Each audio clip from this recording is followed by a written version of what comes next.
Hello and welcome to the 40th anniversary Teaching Games for Understanding conference. We're delighted to have you with us. And personally, I am delighted to have you with my presentation. My name is Aspasia Dania. I'm an assistant professor in physical education, teacher education, working at the University of Athens in Greece. And today at the conference, I'm going to share with you some thoughts that I have about the concept of social competence as a concept that I think is very important within physical education and youth sport. So the title of my presentation is Social Competence in Physical Education and Youth Sport, a review. I hope you enjoy the presentation. So what do we mean by social competence? We need to have a functional definition. According to Wiener, social competence is the ability to adapt to an ever-changing landscape, considering the environment, the people that are within this environment, the thoughts that somebody may develop during engaging with this environment, and as well as the beliefs and the needs that both the individual and others share within this environment. So, as we can see, it's a very important ability for relating and adapting to the ever-changing landscape of our interaction. For children, social competence is the ability to interact successfully with their peers and develop what we would call as social effectiveness. Within literature, we can find many models that are trying to understand and examine the process through which a person develops a behavioral response, as we can see here, as a result of the influences and the encoding of influences that has during his or her engagement within a specific context. So both by the social structure of this context and also by some biologically determined capabilities, the process begins with the encoding of stimuli that come from the environment to their representation in both in short and long-term memory, and afterward a development of a response through the selection of responses that he may have seen or he may have stored in memory. The enactment of this response depends very much on the way that this person, this individual, and in our case, the student or the child, has learned to self-regulate impulses in order to develop the best in order to bring forward the best possible response to what he perceives within the environment.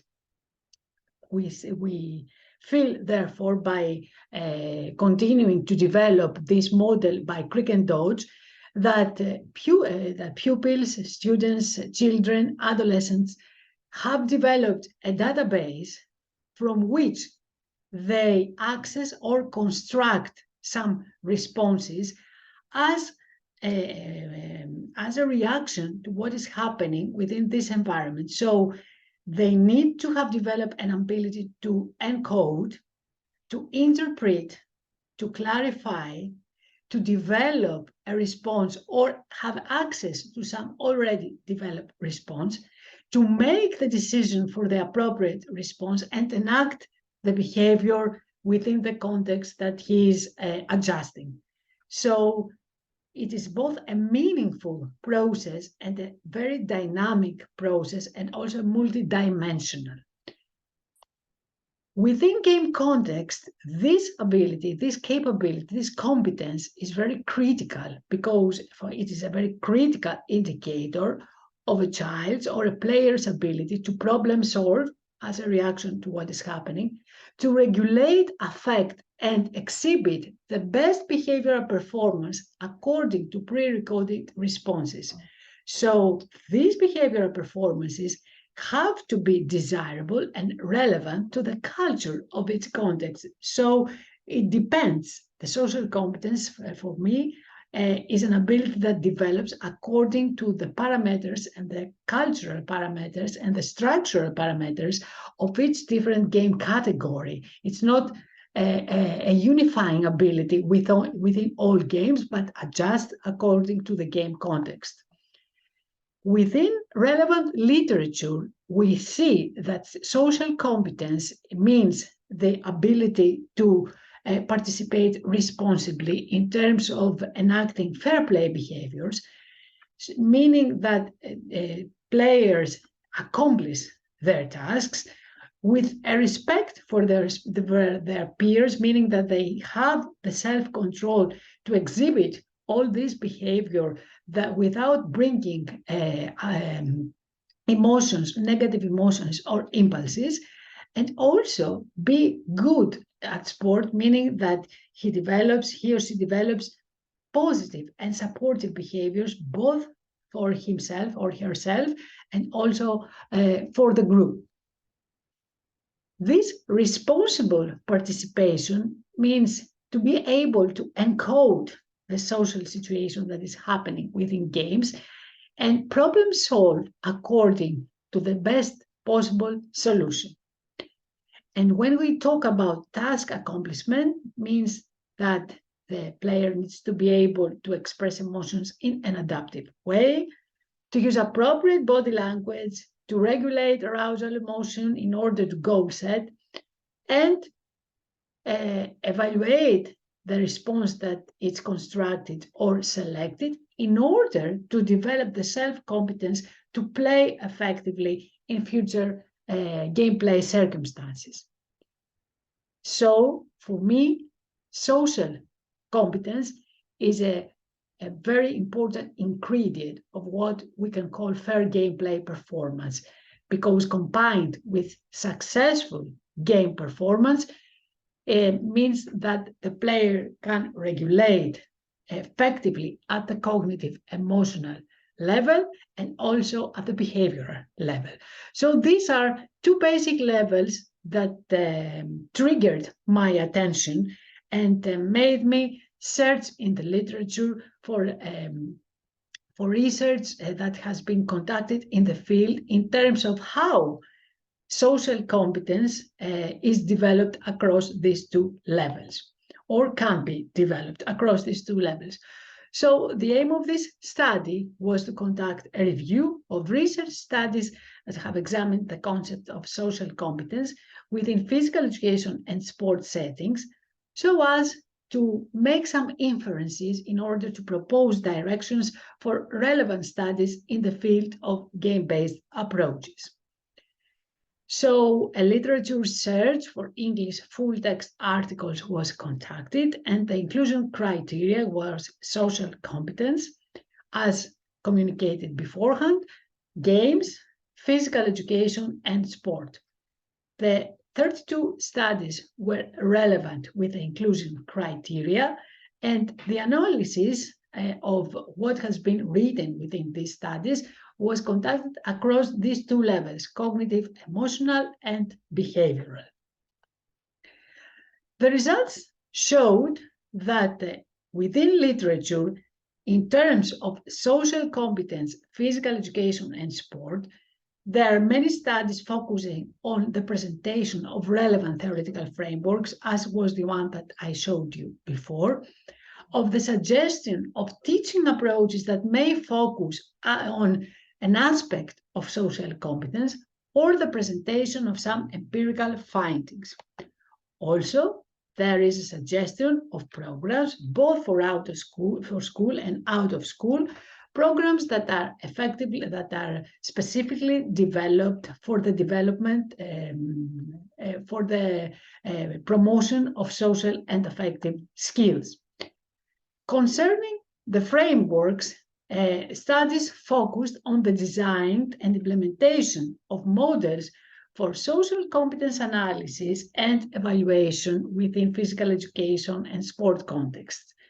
concerning the presentation of teaching approaches, researchers focused on the instructional strategies that need to be used when teaching for social competence, the methods or the curriculum models for social skill development, both in physical education and sport, as well as general physical activity settings. And the empirical findings proposed some results of interventions, mainly focusing on social and affective skills. However, all reviewed studies showed that social competence is a dynamic concept that needs to be purposely developed and evaluated, and also accorded and taught in an explicit manner. It doesn't fit to the development of social competence that we teach games and all by magic we develop social competence. It is something that needs to be explicitly taught. The students and players need to explicitly understand what we mean about social competence, and we need to develop some instructional criteria for enforcing or for achieving social competence within game contexts.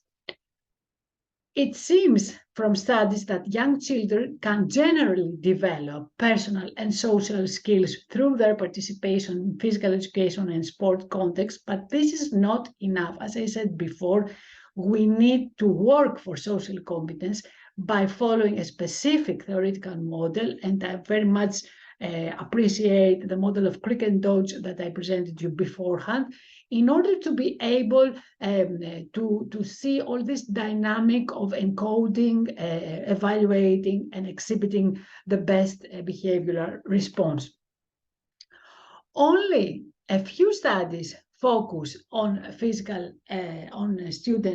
children's and youth personal and social development, and in terms of program characteristics, we don't have much elements that could help us gather some information about the structure of these programs, or the duration of these programs, or the fidelity of approach within these programs. And also, we don't have so much information about what is the manner or what is the method that physical education teachers or coaches should use for the development of social competence. So I think that for our game-based approach community, our research, I very much believe that our research should focus in the future on the evaluation of players already exhibited social competence behaviors within varying game contexts, in order to see what is happening, what is the state of art, if we could say it like this, within this specific context. And also we need to analyze the culture of each game and each game category in order to see what are the characteristics of each game category and how these characteristics bring forward some elements of social competence. And within this approach, work in a cultural, in a game-specific manner for the development of social competence, and not vice versa. Develop a general idea of social competence and try to fit it within a game context. Bring forward the dynamics and the culture and the structural characteristics of the culture of each game or each game category, and afterwards suggest directions for improving players' social competence as a way for promoting as well their game performance. So I very much thank you for attending my presentation. I would be welcome to answer to your queries or your questions either by email. You can see my email here on the screen, or also we have developed a Padlet of presentations where you can leave a comment and come into contact with me in order to get our discussion grow in terms of social competence. Thank you very much, and I hope you enjoy the conference.